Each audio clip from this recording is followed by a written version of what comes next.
using 25B essential oils as attractants for monitoring and control of pests, all on this edition of the Pest Geek Podcast. Pull out your hose and grab your can. We're about to integrate another Pest Geek Podcast. Hi, everybody. Frank Hernandez here, and welcome to the Pest Geek Podcast, bringing you the latest information on pests, products, and politics from today's leading industry sources to help you start, manage, and grow your pest control business. Hey, welcome back. Welcome back to the daily edition of the Pest Geek Podcast. I am your host, Frank Hernandez, here every day discussing all things pest. Hey, we're going to be discussing using 25B essential oils as attractants. Now, you've heard you can use them as repellents, and most essential oils are repellents. But as we dive deeper into studies about how to use essential oils, how to use 25B products, we find that some of these guys can be attractants to certain type of insects and certain type of pests. And we're going to be looking at that. But before that, I want to remind everybody to join the society.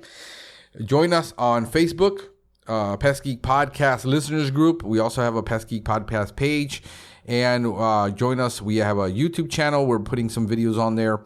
And also World Wide Web. We're redesigning the website now. And hopefully we'll have a better interactive site for a better user experience for you. So join us there, pestgeekpodcast.com. And we want to discuss the issue of using monitoring and control of pests with 25B products. And to some people, what they're listening to is like their ears are going to hurt because this is making their head hurt because you've been told that 25B products are all repellents. And, well, that's not the case. We've got two studies that we're going to be doing.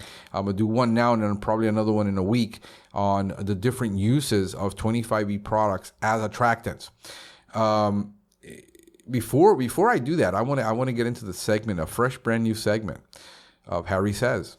Ladies and gentlemen, and I was trying to put some music into it this morning, but it wasn't cooperating with me to get it. But I'm going to get it in there. I'm going to give him some really cool, funky, Superfly music to go along with his segment. So listen to this. This is what Harry says. Harry says, maybe that ship you've been waiting for to come in is actually a ship you need to build yourself. Wow. There's something to chew on for a while. Getting back to our topic of using essential oils as attractants is unheard of. Most people have never heard of that.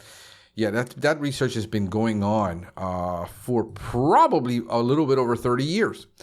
In the study, methyl-eugenol, its occurrence, distribution, and role in nature, especially in relation to insect behavior and pollination. An abstract from that review says, the review discusses the occurrence and distribution within a plant of methyl-eugenol in different plant species, over 450 plant species from 80 families spanning many plant orders, as well as various roles in chemical roles this chemical plays in nature, especially in the interaction between tephritid fruit flies and plants. This is also a study that, and I got links to all these studies, by the way. I'm not nuts, okay, guys? This is actually something that's been studied and actually used already.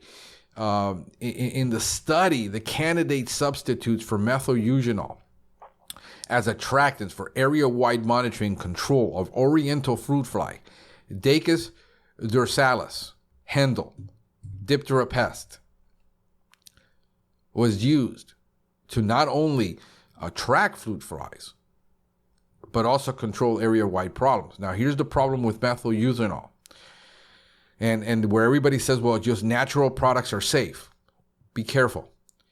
Because the recent finding that methyl-eugenol, a widely used lure for oriental fruit fly, is a liver carcinogen for the mouse, suggested developing substitute lures for monitoring and controlling of this insect that are not susceptible to in vivo metabolism. I think that was supposed to be in vitro, but I'm going to check that out. to active carcinogens. Study of molecular requirements for maximum attraction of oriental fruit fly and for minimum likelihood of metabolism to active carcinogens suggests several methyl-eugenol isosters that might be used for replacement. 3 compounds were selected on the basis of laboratory and preliminary field evaluation as promising replacements. 4 of these are suggested. They have really long dimethylpropyl. That's what it's going to sound like if I try to. This thing has more letters in it probably than the entire alphabet. But yes, look at the study and look at the chemical components of replacement for methyl-eugenol. Methyl-eugenol is used in a lot of products, but it is a possible carcinogen, and it's already been found that it does cause cancer in mice. In the attraction of female and male Brachycera papayae to conspective female fed with methyl-eugenol and attraction of females to male sex pheromone components.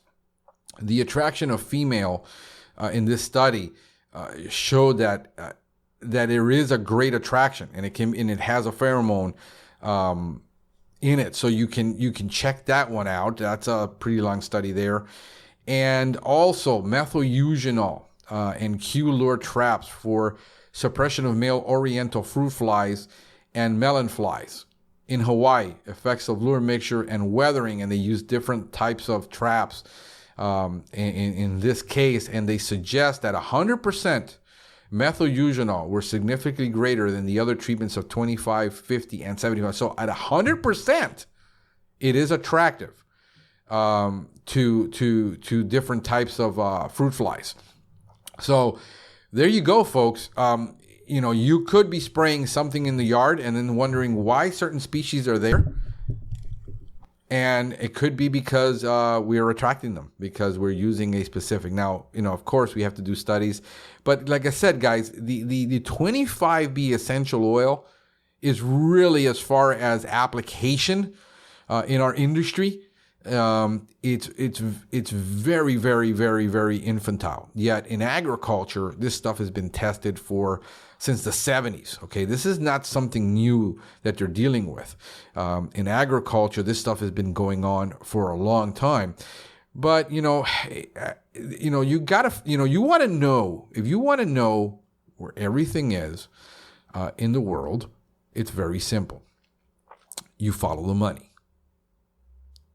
If there's no public demand for it, nobody's going to make it. Second, universities have a need for money to do studies. So universities cannot do studies without having a funded study. If nobody will fund the study, most universities won't do the study. So the only way you're going to get is as public demand increases for these products, and there is an increase in public demand. The public is going to demand, in quotes, safer pesticides. Read my lips. Safer pesticides. There is an entire market that was created by the organic industry when organic food became available. I hope you've enjoyed this edition of the Pest Geek Podcast. I will see you again tomorrow. Have a pestacular day. Thank you for listening to the Pest Geek Podcast. If you have enjoyed the Pest Geek Podcast, please give us a rating, write a review, or subscribe to the channel. You can join the Pest Geek Society by visiting pestgeekpodcast.com. Thank you for listening. See you next time.